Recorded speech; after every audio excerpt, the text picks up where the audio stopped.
Hello guys, welcome back to my YouTube channel yes chem study a way of success. मैं हूं आपका educator CM Mishra और यहां पर लेके हैं आपको क्लास 12th बायोलॉजी का जीव विज्ञान का बहुत ही इम्पॉर्टेंट मॉडल पेपर। बोले तो अगर ये आप मॉडल पेपर जो भी आप तैयार कर लेंगे तो अगर इसकी क्वालिटी की बात करें तो आपको 35 नंबर आपका क्लियर हो जाएगा। कितना नंबर? 35 नंबर तो आपका जरूर क्लियर होगा। देखिए, मैं आपको डेली एक सेट ले आने वाला हूँ मॉडल पेपर का, और ये class 12th biology NCERT pattern पर पूरा आधारित होगा। और क्लास 12th बायोलॉजी का पूरा नोट्स मैंने ख़त्म कर दिया है वीडियोस के माध्यम से। हर एक वीडियो को आप प्लेलिस्ट में जाके वॉच कर सकते हैं। अगर आप मान लीजिए आपको पीडीएफ चाहिए तो कमेंट कीजिए, मैं आपको पीडीएफ भी अपने टेलीग्राम चैनल का नाम है एसकेएम स्टडी। टेलीग्राम चैनल का नाम है एसकेएम स्टडी, वहाँ पर सेंड कर देंगे। और जाकर अपने टेलीग्राम चैनल एसकेएम स्टडी के सब्सक्राइब कर लीजिएगा। क्लास 12th बायोलॉजी एनसीईआरटी का पूरा नोट्स। तो ये बायोलॉजी का क्लास 12 बायोलॉजी का मॉडल पेपर है, बहुत ही मोस्ट इंपॉर्टेंट प्रश्नों को इसमें मेरे प्यारे बच्चों जोड़ा गया है और हर एक प्रश्न बहुत ही महत्वपूर्ण है। इसलिए सारे प्रश्नों को पढ़ना है, अच्छी तरीके से तैयार करना है और तब जाके आप अपने एग्जाम को देना है। ठीक है, तो सबसे पहले बहुविकल्पी, उसके बाद अति लघुत्तरी, लघुत्तरी, सभी प्रकार के प्रश्नों को धीरे धीरे हम लोग बारी बारी से कवर करेंगे। तो प्रश्न क्या है? द्विनिषेचन का तात्पर्य, यानी द्विनिषेचन का मतलब क्या होता है? जो दोहरा निषेचन होता है, तात्पर्य क्या होता है? सबसे पहले अगर देखें तो निषेचन मतलब आप कह सकते हो जो मादा युग्मक और नर युग्मक जब आपस में, नर युग्मक शुक्राणु मादा युग्मक अंडाणु आपस मिलकर जो संलयन करते हैं तो उसे क्या कहते हैं? निषेचन कहते हैं। तो द्विनिषेचन का तात्पर्य मतलब क्या होता है? दो नर युग्मकों का अंडकोशिका के साथ संयोजन, या फिर एक नर युग्मक का अंडकोशिका से तथा दूसरे का द्वितीय केंद्रक से संयोजन, या एक नर युग्मक का अंडकोशिका से तथा दूसरे का सहायक सिनर्जिड कोशिका से संयोजन संलयन है, या फिर दो नर युग्मकों का आपस में जुड़ना। तो द्विनिषेचन का तात्पर्य क्या है? द्विनिषेचन मतलब क्या होता है? द्विनिषेचन का मतलब होता है एक नर युग्मक का अंडकोशिका से तथा दूसरे का द्वितीय केंद्रक से संयोजन ही द्विनिषेचन का मतलब होता है। याद रखना, द्विनिषेचन का तात्पर्य क्या होता है? एक नर युग्मक का अंडकोशिका से तथा दूसरे का द्वितीय केंद्रक से संयोजन ही द्विनिषेचन होता है। अगला मेरे प्यारे बच्चों प्रश्न है, और रुधिर वर्ग वाले व्यक्तियों में होता है, जो और रुधिर वाले व्यक्ति होते हैं उसमें क्या होता है? Antigen A, antigen B, antigen A व बी, इनमें से कोई एंटीजन नहीं होता। तो ओ रुधिर वर्ग वाले व्यक्तियों में क्या होता है? तो जो ओ रुधिर वर्ग वाले व्यक्ति होते हैं उसमें कोई भी एंटीजन नहीं है, कोई भी एंटीजन नहीं है। ना फिर एंटीजन ए है, ना एंटीजन बी है, ना एंटीजन ए व बी है, यानी कि इनमें से कोई नहीं। तो ओ रुधिर वर्ग वाले व्यक्तियों में कोई भी एंटीजन नहीं होता है।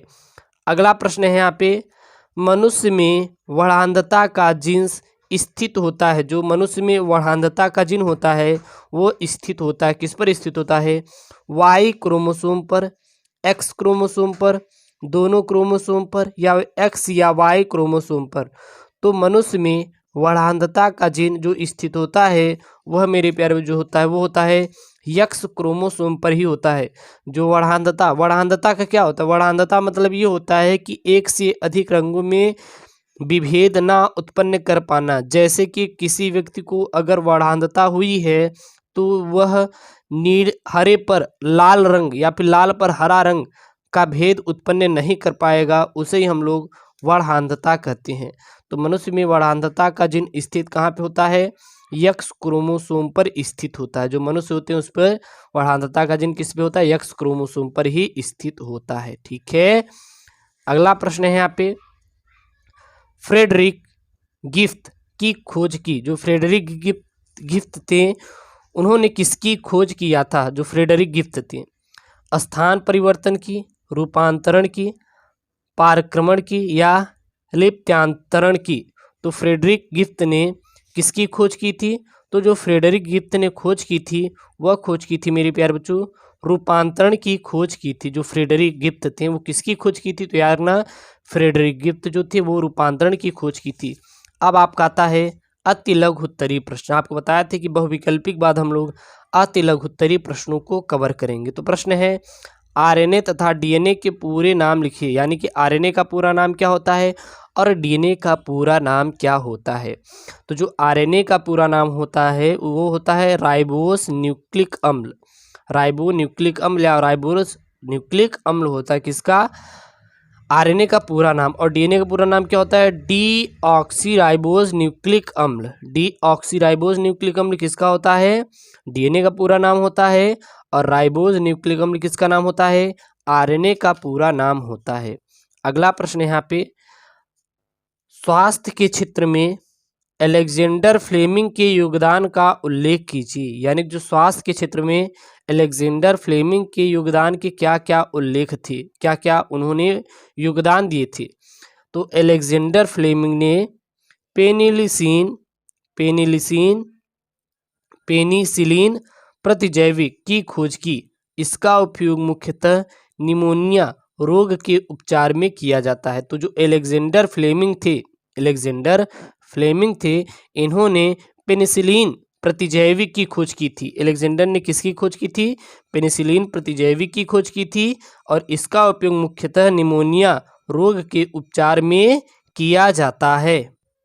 अगला प्रश्न है चेस्ट यानी कि बोले तो सक्रिय एवं निचेष्ट यानी कि निष्क्रिय प्रतिरक्षा में विभेद कीजिए, यानी कि दोनों में अंतर बताइए। यानी कि चेस्ट यानी सक्रिय प्रतिरक्षा एवं निचेष्ट यानी निष्क्रिय प्रतिरक्षा क्या होती है। तो इसका उत्तर क्या हो जाएगा? शरीर की अपनी प्रतिरक्षा सक्रिय होती है क्योंकि इसके लिए उपयुक्त एंटीबॉडीज का निर्माण स्वयं शरीर में होता है और निचेष्ट प्रतिरक्षा के लिए एंटीबॉडीज तैयार करके दिए जाते हैं।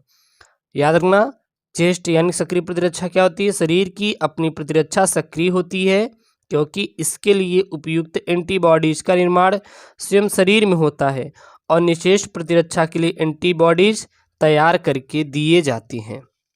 अब आपका आता है लघु उत्तरीय प्रश्न। लघु उत्तरीय प्रश्न क्या है यहाँ पे? प्रतिरक्षा तंत्र क्या है? प्रतिरक्षण प्रक्रिया की दो प्रमुख विशेषता बताइए। यानी जो प्रतिरक्षा तंत्र होता है वो क्या होता है और प्रतिरक्षण प्रक्रिया की दो प्रमुख विशेषताएं कौन कौन सी है। तो उत्तर में क्या लिखेंगे? सबसे पहले देखेंगे प्रतिरक्षा तंत्र से आशय यह है कि मनुष्य या जानवरों के अंदर सभी प्रकार की बीमारियों से लड़ने के लिए एक तंत्र होता है जिसे प्रतिरक्षा तंत्र कहते हैं। तो याद रखना जो मनुष्य और जितने भी जानवर होते हैं उसके अंदर बीमारियों से लड़ने के लिए एक तंत्र होता है जिसे हम लोग प्रतिरक्षा तंत्र कहते हैं। इसके द्वारा ही रोगों से सुरक्षा प्राप्त करते हैं। यह प्रतिरक्षा प्रक्रिया दो प्रकार की होती है। कौन कौन सी? पहली होती है सहज या जन्मजात और दूसरी जो होती है वो उपार्जित प्रतिरक्षण या प्रक्रियाएं होती है। अब प्रतिरक्षण प्रक्रिया की विशेषताएं, इनकी क्या क्या विशेषता है? तो पहली है प्रतिरक्षा या असंक्रामकता तंत्र शरीर की बाह्य आक्रमणों से क्या करती है? सुरक्षा करती है। और दूसरा क्या है?